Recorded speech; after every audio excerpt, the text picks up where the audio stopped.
Kaibigan, sa oras na ito, dalangin namin na ikaw ay nasa mabuting kalagayan sa magitan ng biyaya ng ating Panginoong Diyos. Batid niya ang iyong kagalakan at mga pagsubok na dumarating sa iyong buhay habang ikaw ay naglilingkod sa Kanya. Pinagpala tayo ng ating Panginoong Diyos sa nakaraang taon. At ngayong taon ay dalangin natin na patuloy siyang nagmamahal at patuloy ang Kanyang gabay, pagpapala, at tayo patuloy na nanatili sa Kanyang pag-ibig hanggang sa Kanyang pagdating upang tayo iuwi sa langit na bayan. Ibalik natin ang papuri sa Diyos sapagkat tunay na nararanasan natin ang Kanyang biyaya, ang katotohanan na nagbibigay sa atin ng kalakasan at katatagan ng pananampalataya. Lalo tayong lumalakas. Hanggat maaari nga ay huwag tayong bibitaw sa programang ito, Oras ng Pag-aaral, at susubaybay tayo hanggang sa pagdating ng ating Panginoong Yesus. Sa pagitan ng Hope Channel Philippines, purihin natin ang Kanyang pangalan. Ito po ang iyong lingkod, Pastor Ray Urbi, bilang facilitator sa ating pag-aaral. Sa oras na ito, binabati ko ang lahat ng mga viewers natin dito sa Pilipinas at sa buong mundo, maging saan ka man kaibigan ngayon ay kaawaan nawa ang sumasa iyo mula sa ating Panginoong Diyos. Maraming salamat sa mga naglagay ng mga comment nila sa comment section. Dinadalangin namin kayo na palakasin kayo ng ating Panginoong Diyos. At ang ating mga kasama dito sa studio ay patuloy na ang masigasig at mga gwapong manggagawa ng ating Panginoong Diyos. Una dito ay si Pastor Joel Abonales Jr. Siya ay makikita ninyo sa kanyang programang Dear Pastor. Kumusta kayo, Pastor Joel?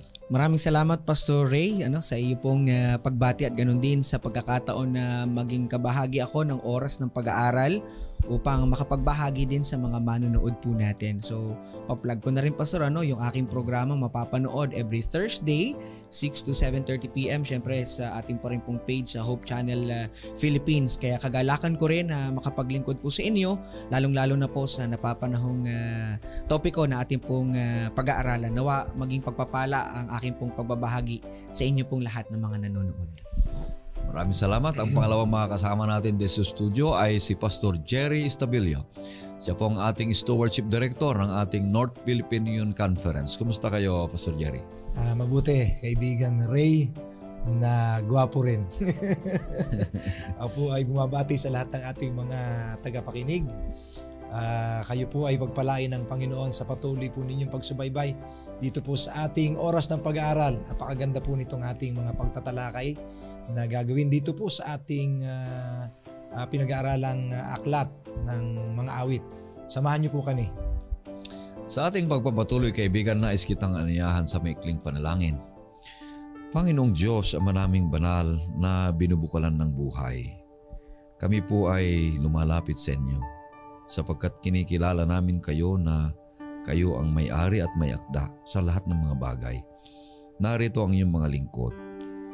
Nawa po ay pagpapalain kami sa aming pag-aaral. Sa pamamagitan ng Banal na Espiritu, kasihan kami upang maunawaan, maintindihan at magkaroon kami ng karunungan sa iyong mga ginintuang salita. Nawa po patawarin ang aming mga kasalanan. Ganon din po ang pagpapatawad namin sa mga nagkasala sa amin.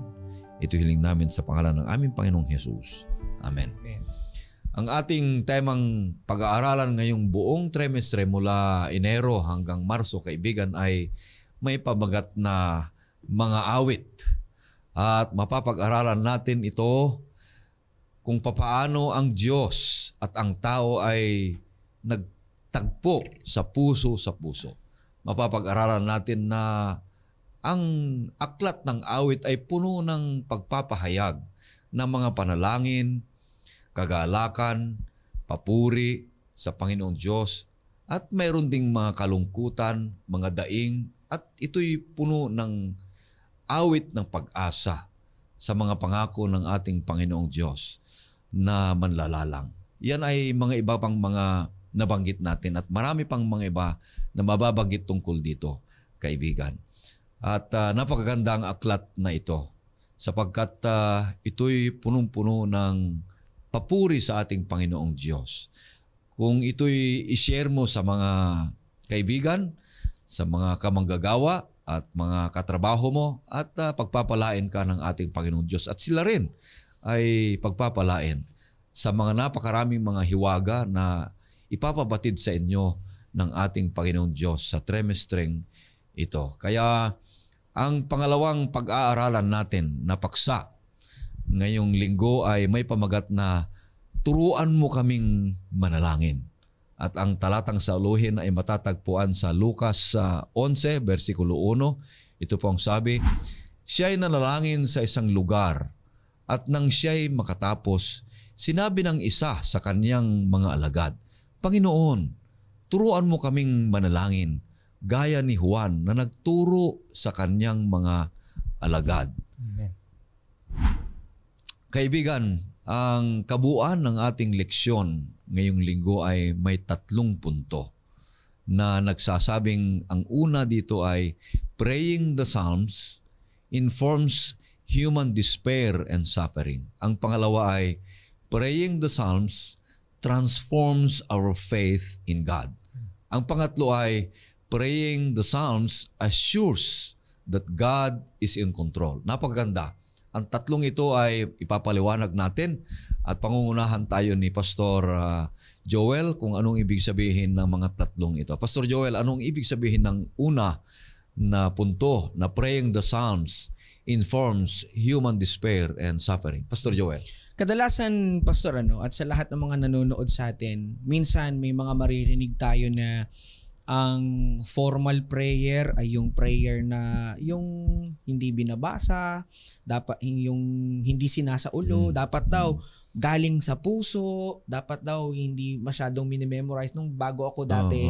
Yun ang naririnig ko. Pero ito sa ating pag-aaralan, ang sentro na ating pag-aaralan this week ay it's all about prayers na tinuturo sa aklat ng mga awit. So, ang prayer na ito, hindi lamang nagtuturo ng puro pagtatagumpay, kundi ang mga prayer dito, kasama din dito, Pastor, sa unang punto na iyong binanggit, yung praying the Psalms informs human despair and suffering. So, ang panalangin pala na nakasama doon sa Book of Psalm, mga kapatid at mga kaibigan, ay nagsasabi sa atin ng yung disappointment, yung problema ng tao sa pain, and suffering, at hindi ito lingid sa kaalaman ng aklat ng mga awit. In fact, Pastor, dito sa pag-aaral natin na to, mababanggit natin itong Psalm 44, mga awit 22, 13 at 60. In the course ng ating pag-aaral ay mababanggit natin ang ilan sa mga talata dyan. Unahin muna natin, Pastor, itong sa Psalm 44, o mga awit, kapitulo 44, ang talata ay 9 hanggang 16. Tingnan natin kung paano binabanggit dyan or ini-inform ng aklat ng awit maging yung prayer ng human despair and suffering, Pastor. Gayon may itinakwil at kasiraang puri sa amin ay ibinigay mo at hindi ka lumalabas na kasama ng aming mga hukbo. Pinatalikod mo kami sa kaaway at silang mga galit sa amin ay kumuha ng samsam para sa kanilang sarili.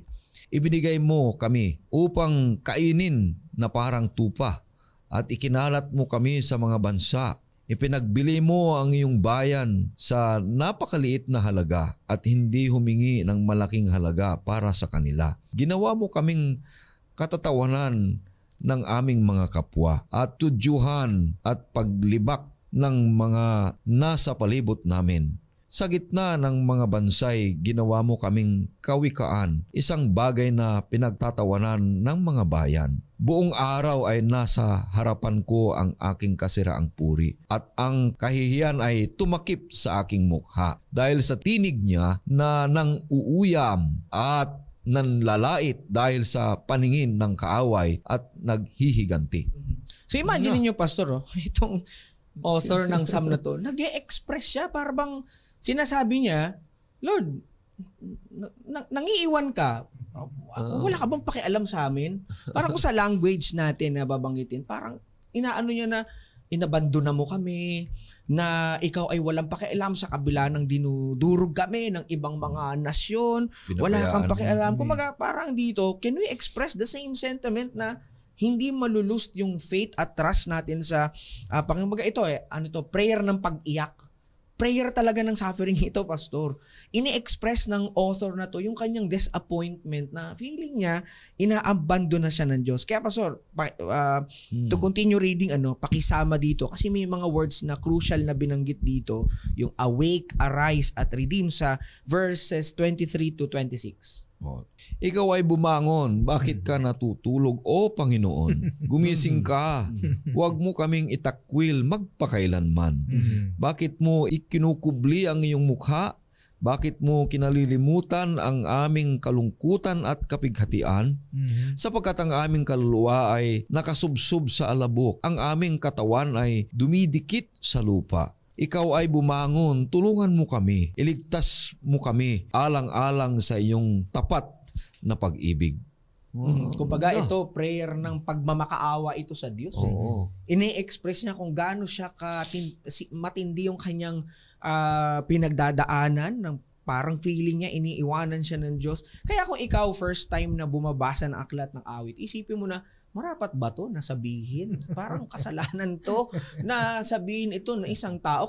Minsan maririnig pa natin na kung ikay may pananalig sa Diyos, hindi ka magbabanggit ng ganyan mga salita. Pero dito, Pastor, ang panalangin ng salmo na ito, binanggit niya talaga literally na dito, bumangon ka, ikay gumising, Panginoon, wag mo kaming pababayaan. Pero sa dulo ng mga talata, mababanggit natin, it seems na walang clear-cut answer ang Diyos. So possible din siguro, Pastor, even sa life natin, marami tayong disappointment, hinahanap natin yung sagot, pero wala talaga tayong nahahanap na sagot. We can only pray lang talaga, Pastor, nito. It teaches us yung prayer na hindi pala masama na sabihin mo kung ano yung nararamdaman mo talaga, yung pain na nararamdaman natin. So, point number 1, I believe that really, yung aklat ng mga awit informs us o nagsasabi sa atin na talagang very real ang pain at suffering. Real talaga yung despair, yung kalungkutan ng tao. Real talaga na yung minsan ng tao may mga pagrereklamo sa buhay. Tinuturo ito, panalangin po ito, Pastor. So, can we also express the same sentiments? Katulad ng binabanggit ng awit na ito, we may not always get the response. May mga prayer tag, gusto nating masagot ng Panginoon right away. Pero kung ganun lagi na maaring mabigo tayo kung hihintayin natin yung mga bagay. Pero sinasabi lang ng ating pag-aaral, Pastor, na ini-inform tayo na very real, totoo talaga na nangyayari na may suffering ang tao. At ini-express natin yun. Kasama sa prayer ng Book of Psalm ay ang prayer ng pag-express na totoo ang suffering ng tao. Hindi siya joke, hindi siya imaginary, totoo ang prayer na talagang may human despair and suffering, Pastor. Napakaganda ito, Pastor Jerry. Kasi ito'y hindi naman pagalit. Kasi nakikita natin dito, sabi, O Panginoon, sabi niya. Hindi niya pinapagalitan ng Panginoon na hindi na siya sumasagot. Oo. So nakikiusap. Isang daing ng pag-uusap sa ating Panginoon Diyos. Pastor Ray, ako'y nararamdaman ko actually personally. Habang binabasa natin itong lesson na ito, ako naniniwala, nararamdaman din ng ating mga taga-subaybay. Correct. You can cry, mga kapatid. I really feel the presence of the Holy Spirit is speaking to each one of us.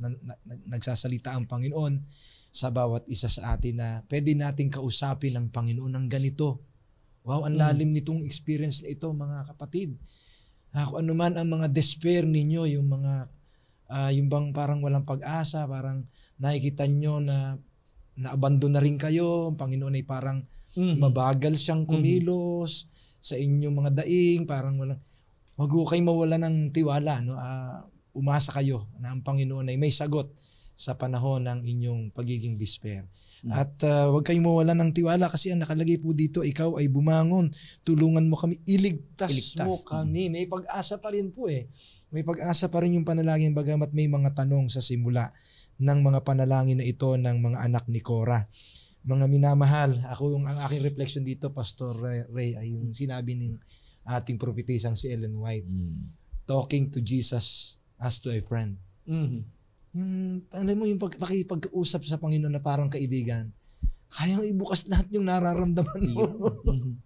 Kahit yung mga despair mo sa buhay, pwede mong sabihin sa Panginoon. na mayroong hindi nawawala yung tiwala mo sa Kanya. Amen. Napakaganda sapagkat itong sinabi ninyo na tatlo, awake. Ibig sabihin ay gumising ka, bumangon ka, iligtas mo kami. Ito yung talagang ginagawa kasi ng Panginoon sa buhay natin. Correct. Kaya kung hindi na natin nararamdaman ito, parang tulog na nga ang Panginoon. At hindi siya gising, hindi siya nakakakita. Pero sa totoo lang, hindi sumasagot ang Panginoon agad dito sa mga panalangin ng daing. Kaya nga't isang bagay na idinadaing natin ito para, kasi kung in-express mo ito sa sarili mo, lumalakas ka rin dahil alam mo na mayroong Diyos na hindi nagpapabaya.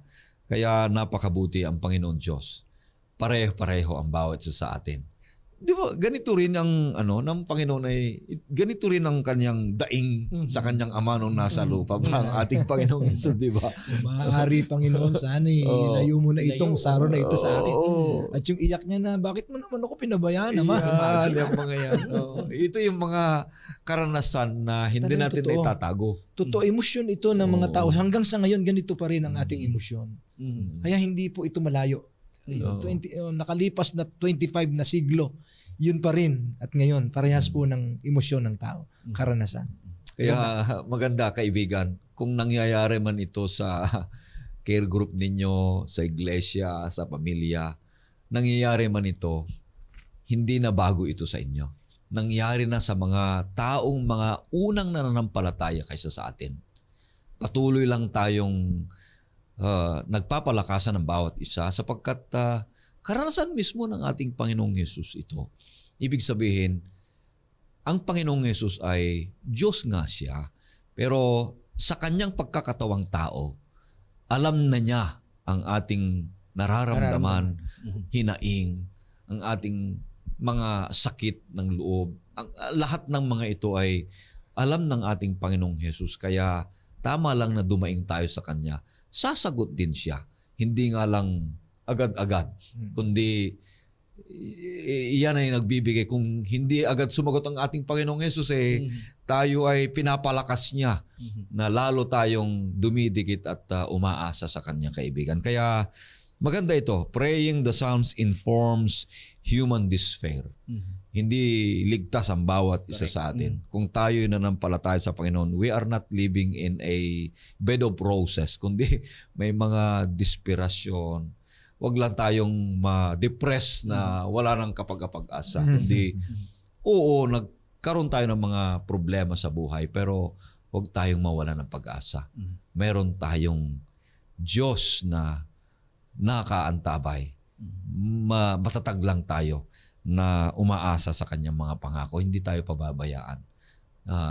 In time, point in time, magkakaroon po tayo ng kasagutan sa ating mga daing at panalangin, mga kapatid. Pangalawa dito sa Pastor Joel ay praying the Psalms transforms our faith in God. Paano ito? Ang kagandahan nito, Pastor, di ba binasa natin yung Psalm 44? May pag-cry. Kasi sa understanding ng mga psalmist, alam nila yung sovereignty, yung kingship.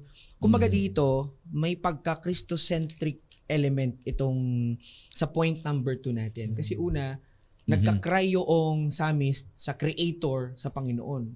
Ang pangalawang point, yung creator mismo ang naka-experience.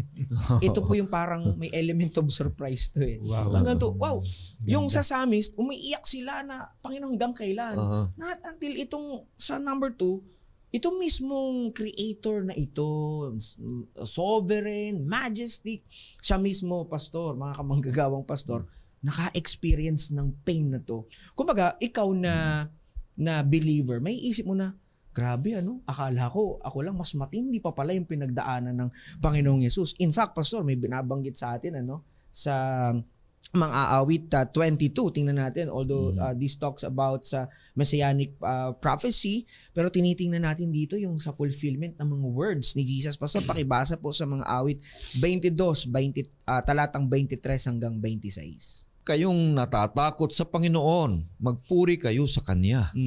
Kayong lahat na binhi ni Jacob, luwalhatiin ninyo siya at magsitayong may paggalang sa Kanya. Kayong lahat na mga anak ni Israel, sapagkat hindi niya hinamak o kinapuutan man o kadalamhatian ng nagdadalamhati. At hindi niya ikinubli ang kanyang mukha sa kanya, kundi pinakinggan nang siya'y dumaing sa kanya. Sa iyo nang gagaling ang aking papuri sa dakilang kapulungan. Tutuparin ko ang aking mga panata sa harapan ng mga sa kanya'y gumagalang. Ang dukha ay kakain at masisiyahan. Yaong mga humanap sa kanya ay magpupuri sa Panginoon. Mabuhay nawa ang iyong mga puso magpakailanman. Ang ganda, Pastor, na binabanggit yan. Merong parang song of prayer ng deliverance. Baga, although na sabi ni Jesus yung ganung words sa Matthew 26, di ba? Verse 39, not as my will, but as you will. Naiintindihan ni Jesus dito na although may desperation, may kalungkutan sa pagkawalay niya sa Ama, pero dito sa binasa mo, Pastor, ikay dadaing ngunit ikay papakinggan. So, it expresses the same sentiments maging sa natin na maaari makakapag-express tayo ng mga desperation natin, ng mga nangyayari sa life natin. Pero nakikita ko dito, Pastor, natatransform ang faith natin pagka naaalala natin na may yung Creator mismo, naranasan to, na pagtagumpayan niya, when He cried out for help, merong dumating na deliverance sa kanya. Siguro, Pastor, isama natin sa basa yung talatang 20 hanggang 22 po. Mula sa tabak kaluluwa ko'y iligtas mo ang aking buhay mula sa kapangyarihan ng aso. Mula sa bibig ng leon ako'y iyong iligtas. Sagutin mo ako mula sa mga sungay ng torong mailap. Sa aking mga kapatid ay ipahahayag ko ang iyong pangalan. Pupurihin kita sa gitna ng kapulungan. Kayong natatakot sa Panginoon, magpuri kayo sa Kanya. Di ba, Pastor, sa nangyari kay Jesus, di ba? Naging possible yung pag-deliver sa Kanya. Although, ang wini-will niya, from his human perspective, lumagpas sa Kanya yung ganung karanasan, pero ganun pa man nangyari, pero siya ay i-deliver mula sa ganung kalalagayan niya. Kaya kung ikaw na mananampalataya, makikita mo na, wow, parang yung faith natin sa Diyos, instead of looking yung sarili sa nararanasan mo, nakikita mo na yung Creator nga, may-ari ng langit at lupa. Naranasan niyang personal. Pero naranasan niya rin yung personal na deliverance sa kanya ng Panginoon. So another point, Pastor, na magandang makita natin dito, no, sa issue ng pag-transform ng faith natin sa Panginoon, yung binabanggit ng lesson natin, particularly sa Kapitulo 13 ng mga awit. At babanggitin natin, Pastor, yung mga question ng why and how. Kumbaga si Jesus, nabanggit niya itong question ng why and how long. At ibig sabihin, maging sa ating human despair, nararanasan din natin na nababanggit din natin yung mga words na to. Siguro, Pastor, magandang mabigyan nating pansin ito sa 13. Yan, 1 and 2. O Panginoon, hanggang kailan? Kalilimutan mo ba ako magpakailanman? Hanggang kailan mo ikukubli ang iyong mukha sa akin? Hanggang kailan ako kukuha ng payo sa aking kaluluwa at magkaroon ng kalungkutan sa aking puso buong araw? Hanggang kailan magtatagumpay ang aking kaaway laban sa akin? O Panginoon kong Diyos, bigyan pansin at sagutin mo ako. Ang aking mga matay, paliwanagin mo, baka sa kamatayan matulog ako. Yung una, yung sa binasa natin sa Messianic, di ba? Yung sa Psalm 22, yung gitnib Jesus, my God, why have you forsaken me? Yung question na why. Ang tao, nakakapag-question ng why sa kanya, nakakapagsabi siya ng mga ganong words. Una, pag naramdaman niya na parang walang rescue, walang may magsisave sa kanya. Pangalawa, nararamdaman yun kapag ka parang silent ang Diyos sa mga nangyayari. At yung pangatlo dito, parang kinakast off ka ng Panginoon. At dito pa yung word na how long. Minsan, pag ikaw na bumabasa, iniisip mo na, parang kine-question mo ang Diyos. Parang kine-question mo ang sovereignty ng Diyos. Pero when we read this particular chapter, hindi niya itinuturo na you are questioning God's sovereignty, you are questioning God's authority. Hindi po ganun ang intent ng author. Ang intent ng author ay hindi para questioning yung kapangyarihan ng Diyos. Kasi in the first place, alam ng author kung gaano makapangyarihan ng Diyos. Reading some other verses ng Book of Psalm, kumbaga ito, parang ina-acknowledge pa rin ng author na ang Panginoon may control sa lahat ng bagay. Pangalawa, hindi nito ipinapanalangin na magkaroon ng paghihiganti sa taong nag-cause ng pain and suffering sa kanya. Ganda, di ba? Yung how long, Lord, hindi siya nagtuturo ng maghiganti ka sa taong gumawa sa iyo. At pangatlo, ito ay request ng pleading, Lord, hanggang kailan ako maghihintay? So, di ba napakaganda ng tinuturo ng pray, ng yung sabi na teach us to pray. Ito pala yun. Yung pwede nating banggitin yung mga words na how long and why. Hindi siya parang question para isantabi ang authority, ang sovereignty ng Diyos, kundi binibigyang daan mo yung kapangyarihan ng Diyos sa iyong sitwasyon na kung saan hanggang kailan ka maghihintay. Kaya Pastor, paki-reiterate nung sa verse 3 ng chapter 13. Ang ganda rin ng binabanggit po dyan. O Panginoon kong Diyos, bigyang pansin at sagutin mo ako. Ang aking mga matay, paliwanagin mo, baka sa kamatayan matulog ako. Di ba? Ang ganda na. Kahit na may mga questioning, may mga sinasabi tayo, pero sabi, Lord, paliwanagin mo ang aking mga mata. Kumaga parang gaano na, Lord, bigyan mong liwanag itong mga nararanasan ko. Kahit na hirap na ako, ito yung pinagdadaanan ko, bigyan mong liwanag ang aking landas. Yan siguro makakontribute ka, Pastor. Ang ganda. Napakaganda sapagkat tinuturuan tayo na magiging matatag at marunong maghintay sa mga kasagutan ng ating Panginoong Diyos. Pwede mong questionin ang Panginoon sa mga bagay na ito. Pero napakahirap na pagdudahan mo yung kanyang mga gagawin sa iyong buhay. Kasi kung ito'y kukwestiyonin mo siya na may pagdududa, ay mahirap na yon. Magkakaroon na tayo ng problema. Mapapalayo na tayo sa Kanya.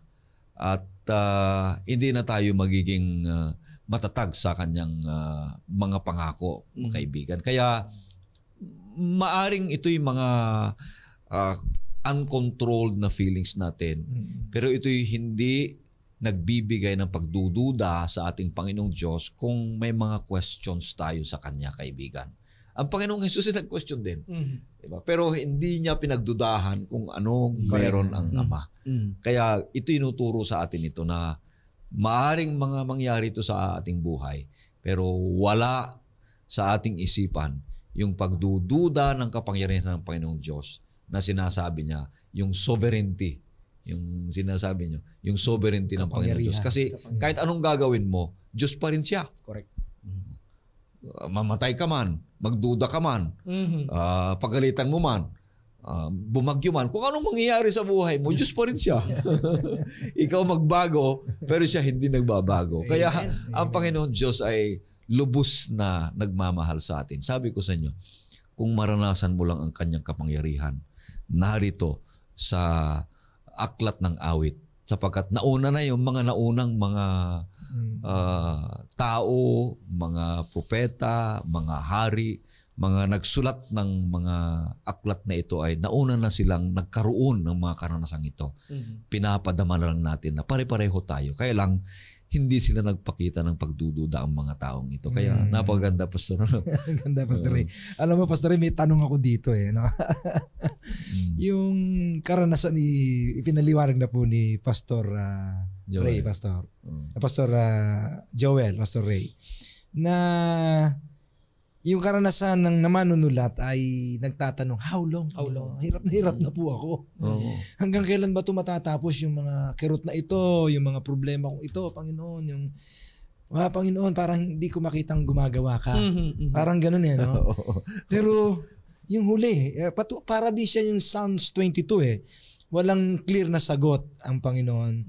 Dito rin parang walang clear na sagot, pero hindi nawawala yung tiwala. Tingnan mo, Pastor.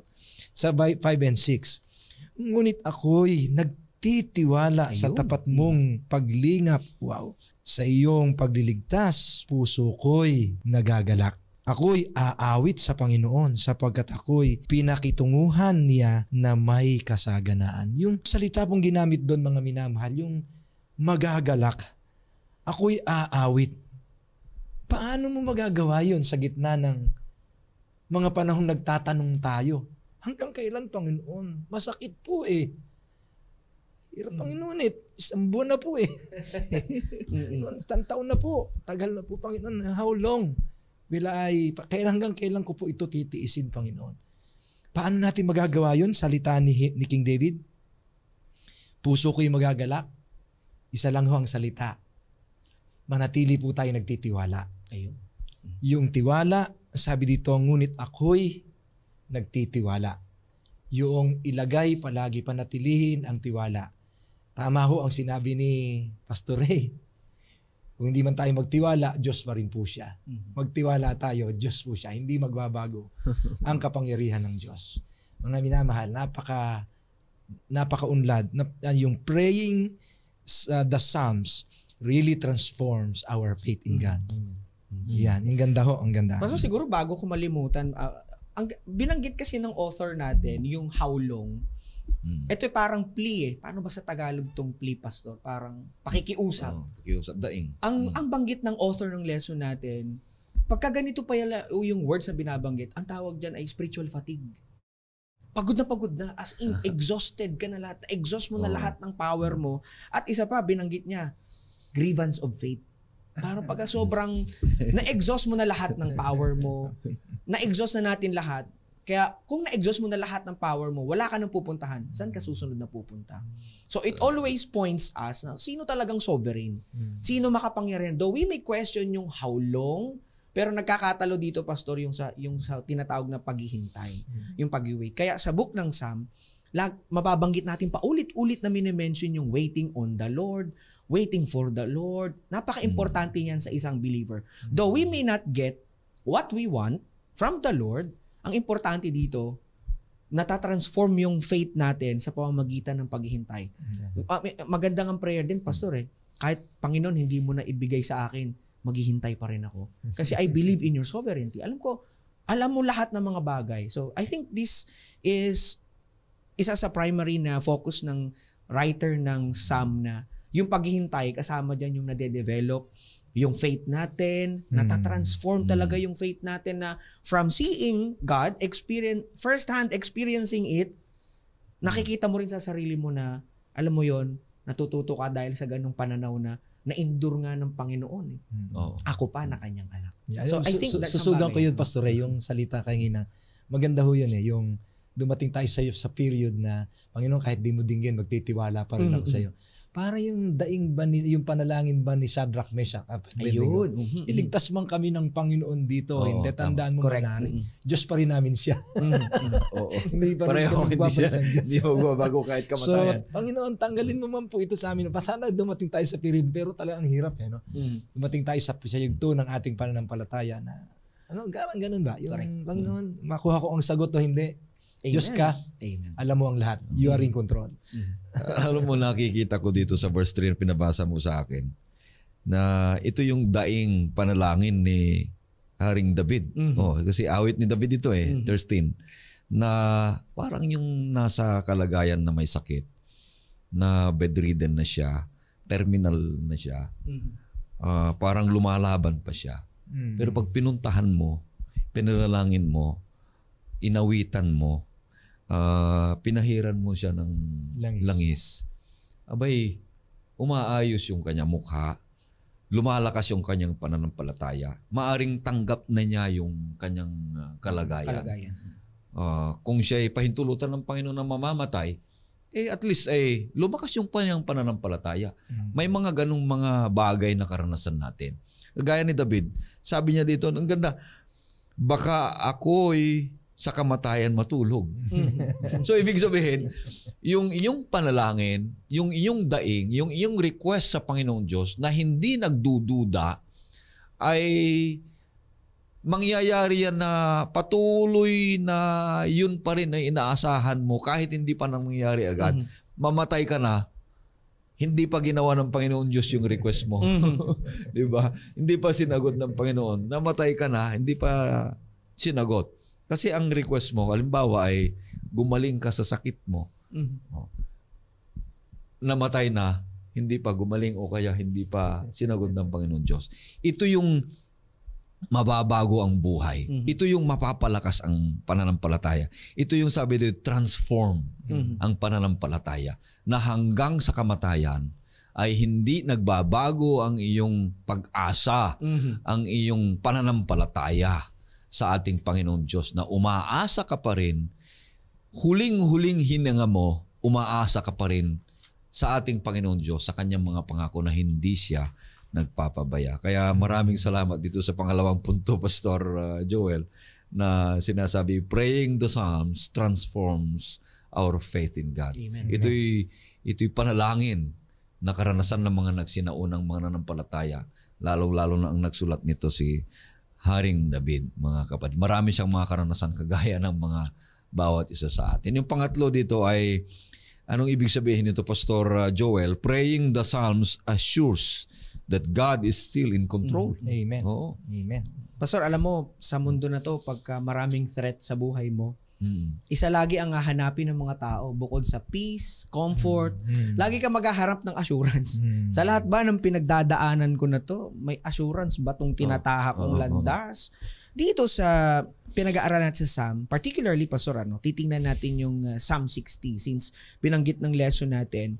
Sa ilang mga scholars, nire-refer nila ito, yung event na ito sa life ni David, from being made king ng Israel hanggang na-establish niya yung capital city ng Jerusalem, hanggang sa binigay sa kanya yung covenant ng pagiging hari, hanggang sa nagkaroon ng fulfillment ito, yung sinabi ng Panginoon na palalawigin yung kanyang kapangyarihan, hanggang sa ito may mga battle, may mga wars against nations, hanggang sa yung maraming threat na mga malalakas na nation, particularly yung military threat ng Arameans. Kaya maganda, Pastor, pakibasa yung 61-5. O Diyos, kami ay iyong tinalikuran, winasak mo kami. Ikaw ay nagalit, o ibalik mo kami. Iyong niyanig ang lupain, iyong ibinuka. Kumpunihin mo ang mga sira niyon, sapagkat ito'y umuuga. Pinaranas mo ng mahihirap na mga bagay ang iyong bayan. Binigyan mo kami ng alak na inumin na nagpasuray sa amin. Naglagay ka ng mga watawat para sa mga natatakot sa iyo, upang ito'y mailantad dahil sa katotohanan. Upang ang iyong minamahal ay mailigtas, bigyan ng tagumpay sa pamagitan ng iyong kanang kamay, at sagutin mo kami. Nagsalita ang Diyos sa kanyang santuaryo. Ako'y magsasaya, aking hahatiin ang Shechem, at aking susukatin ang libis ng sukot. Ang ganda, Pastor, lalo binasa mo yung verse 6. Nalala ko yung isang research ni Dr. Leonardo Nunez. Particularly pinag-aral niya, I think yung Psalm 77 at Psalm 78. Ang sabi niya doon sa kanyang exposition, pag ang Diyos pala nasa kanyang sanctuaryo, basta nandun siya, ang dapat gawin ng mga believers like us Christians, ilagay sa isip natin na He is in control of everything. We may not understand what is happening sa atin. As long as He is in the sanctuary, we can be assured of, alam mo yun, that He is in control ng lahat ng mga bagay. So dito, yung sa life ni David, real din ito, Pastor. May opposition ito ng iba't ibang mga pakikilaban niya sa ibang nation, yung threat ng pagkawasak ng kanyang kaharian na pwedeng magbigay ng, alam mo yun, pagka sinugod ka ng ibang mga kaharian, wawasakin yung kaharian mo, maaaring magpatumba sa kanya. May opposition doon. Kaya ang sabi ng lesson natin, Pastor, gusto kong basahin ito, ang ganda ng latag ng ating author. Sabi niya, when confronted with overwhelming challenges and opposition, the best way to face them is to rise from our knees, filled with trust in God to empower us to do great deeds for Him. Maganda, Pastor, na kahit may mga opposition, dapat i-assure natin ng ating sarili, ang ating buhay, na control ng Diyos kahit maraming opposition, kahit ang daming threats na nakalagay sa paligid natin. So, kagaya ng binanggit natin kanina, Pastor, na yung human despair and suffering, very real talaga siya. Maraming threats talaga. Hindi lang yung threats ng paghihirap, threat ng kalaban, kagutuman, kahirapan. Pero it can make us more aware that suffering is part of the general human experience. So pwedeng maranasan ito ng mabuti man o masama. So kumbaga ito ay panalangin ng isang tao na dumadanas ng sa Psalm 60 ng threats at opposition, pero ang sabi doon sa verse 6 na binasa mo kanina, Pastor, ay hanggat nasa sanctuaryo ang Panginoon, merong assurance palagi na siya ay merong control. Na may opposition man, may umaaway sa'yo, may mga galit sa'yo, may mga nararanasan ka, ang ano dito ay praying the Psalms assures us that God is in control. Amen. Napakaganda itong mensahe na ito sapagkat alam ni David ang patungkol sa santuario. Correct.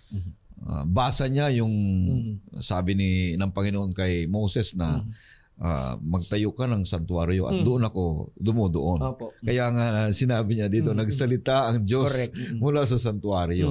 Sapagkat alam niya na ang Diyos ay nandun sa santuario na nagpapahiwatig ito ng assurance na pag ang Diyos ay nasa santuario, kapag ang bayan ay may santuario, nandiyan ang Diyos. Kasama nila. Kasama nila. Yun po, Pastor, mismo ang kahulugan nun. God with us eh. At ang kasiguruhan ay naroon. Kaya hindi nagdududa si Haring David dito. Alam niya na mananalo siya sa bandang huli dahil alam niya ang Panginoon ay nasa sa kanya. Kaya nga lang dumaan siya sa napakaraming mga pagsubok sa buhay. Biro mo, hantingin ka. Kung saan siya nagtatago. Kung saan siya humihingi ng mga tulong. Yeah. Pero ginawa niya lahat ng mga ito sapagkat alam niya na ang Diyos ay hindi nagpapabaya at tumutulong sa kanya. Kaya sa bandang huli ay nagtagumpay siya sapagkat alam niya na hindi siya pinapabayaan ng ating Panginoon Diyos. Ganon din tayo mga kapatid. Alam natin na ang Panginoon Diyos ay hindi nagpapabaya sa atin. Kaya nga lang, dadaan tayo sa mga pagsubok. Hindi tayo pwedeng tawaging magtagumpay kung walang mga lumalaban, walang mga pagsubok sa ating buhay. Hindi ka pwedeng tawaging nagtagumpay kung wala ka namang pagsubok sa buhay. Kaya maganda itong karanasan na ito na ipinakita sa atin ang karanasan ni David na sa mamagitan ng mga pagsubok sa buhay, mga panalangin niya ay hindi siya nagpabaya sapagkat alam niya na ang Panginoon Diyos ay nasa santuario na God is in control. Amen. Actually, Pastor Joel, maganda yung kanginang background na binigay mo tungkol sa sanctuario. Sinabi ni Pastor Ray na talagang kilala ni King David. Correct.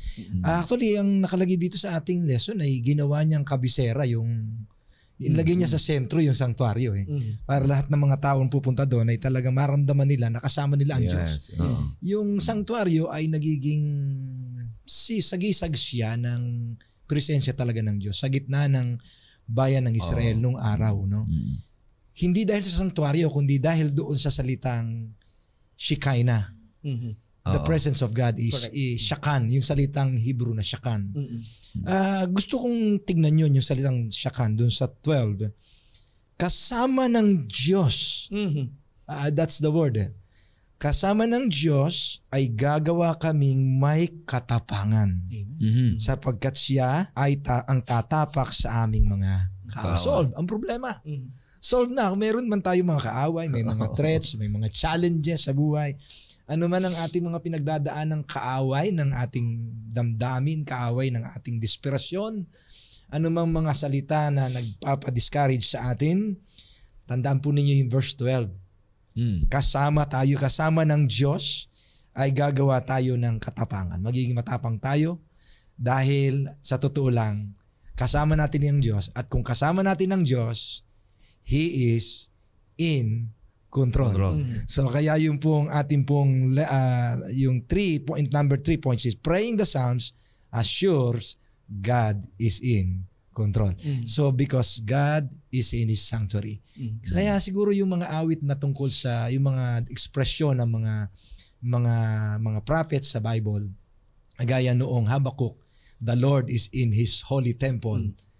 Let all the earth be silent. Pagka sinabing ang Panginoon ay nandoon na sa sanctuaryo, sa temple, ay talagang tumahimik ka na. God is in control. Still, God is in control. Be still, tumahimik, at ang Panginoon ay may dalang solusyon. Mga kapatid, may dalang solusyon ang Diyos sa buhay natin ngayon. Because we are praying the Psalms in Psalm 60. Pastor, maganda itong pinabasa mo dito sa kanina, yung verse 12 ay yung may tapang nga. May tapang ka. Hindi tapang na maghiganti. Di ba yung sinabi dito hindi siya nagkaroon ng tapang para paghigantian ang mga kaaway na sa kanya. Kundi sinasa Diyos niya. Di ba sabi niya dito? Yeah, sapagkat siya ang tatapak sa aming mga kaaway. Hindi ako ang tatapak sa mga kaaway ko. Hindi. Sinasa Diyos niya lahat ng mga ito. Kaya ang bawat mananampalataya na nagbabasa nito, banal na kasulatan, meron ka namang paraan, oportunidad para maghiganti ay. Di ba? Meron naman tayo Maaring gustuhin natin yan. Pero ang isang mananampalataya sa Diyos, ang paghihiganti ay sa Kanya. Hindi sa atin. Kaya tinutulungan tayo ng Panginoon Diyos na magiging matapang sa mga pagsubok sa buhay na darating sa ating mga buhay, matapang sa Diyos, matapang sa mga gumawa ng mga mabuti, pero huwag matapang sa gumawa ng mga hindi kanais-nais sa harapan ng Panginoon Diyos o paghihiganti. Kundi mahalin natin ang ating mga kaaway na umaaway sa atin. Panalangin natin sila sapagkat kung ipanalangin mo na yung kaaway mo, Pastor Jerry, hindi mo na kaaway yun kasi pinapanalangin mo magiging mabait ka na sa kanya. Kasi pinapanalangin yun na yung talagang posible, Pastor, na we can do great things with God. No? Pagkasama natin ng Diyos, we can do great things. Let us begin, do great things. Hindi sa ating sarili, kundi kasama ng Diyos. Saka ko dito, Pastor, nakita ko dito, since ang context ito about sa labanan ni David sa mga previews, nakita niya na kung paano gumawa ang Diyos. Nakita niya na kung paano yung mga victory na, from victory to victory na binigay sa kanya ng Diyos.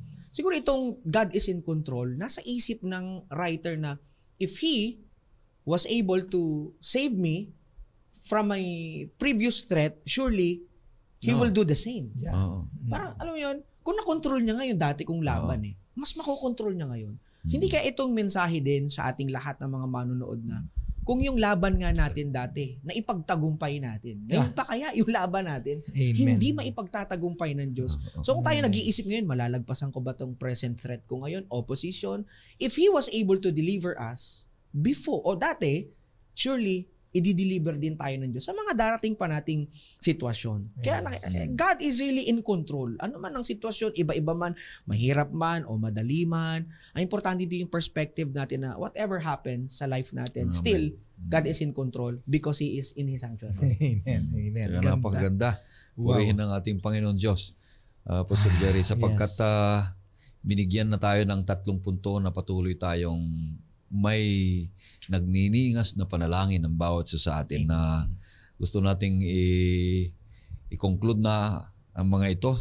Ang 3 punto na huwag nating kalimutan sa ating pagtuturo at sa ating pag-aaral ay una dito ay praying the Psalms informs human despair. Meron tayong mga paghihirap, kahinahan, pero patuloy tayong bigyang pansin na ini-inform tayo ng salita ng Panginoon Diyos dito sa awit na patuloy tayong may kalakasan sa ating Panginoong Diyos. Ang pangalawa dito ay ang panalangin dito sa awit ay nagbabago ng ating pananampalataya.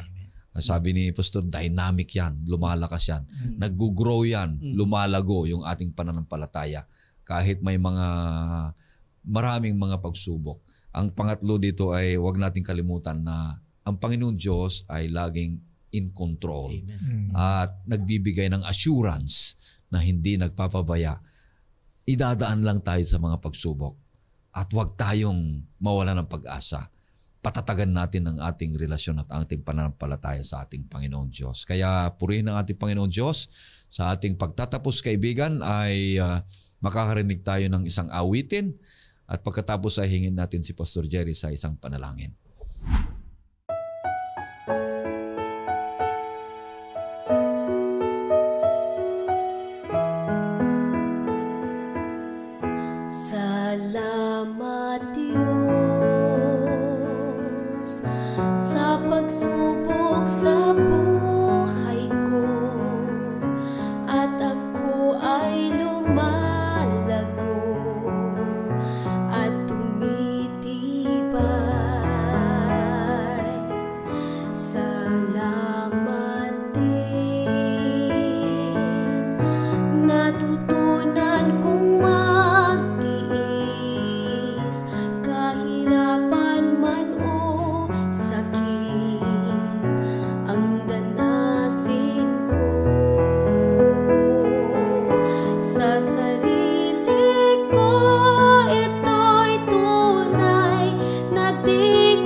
niyo po kaming manalangin.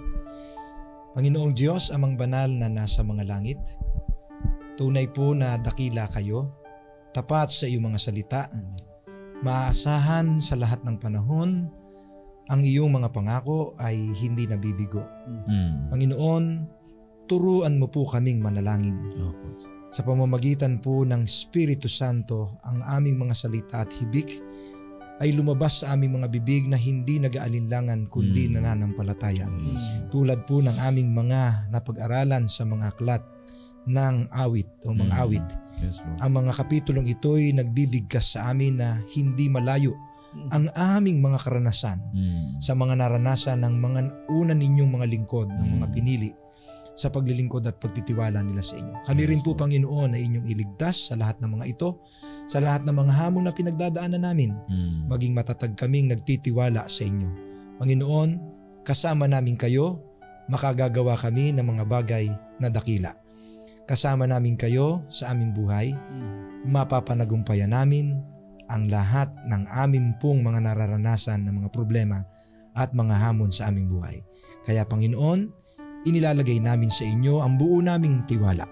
Sa panalangin namin ito, nawa Panginoon kaming lahat ay palakasin ninyo sa pangalan ng aming Panginoon Jesus. Amen. Amen.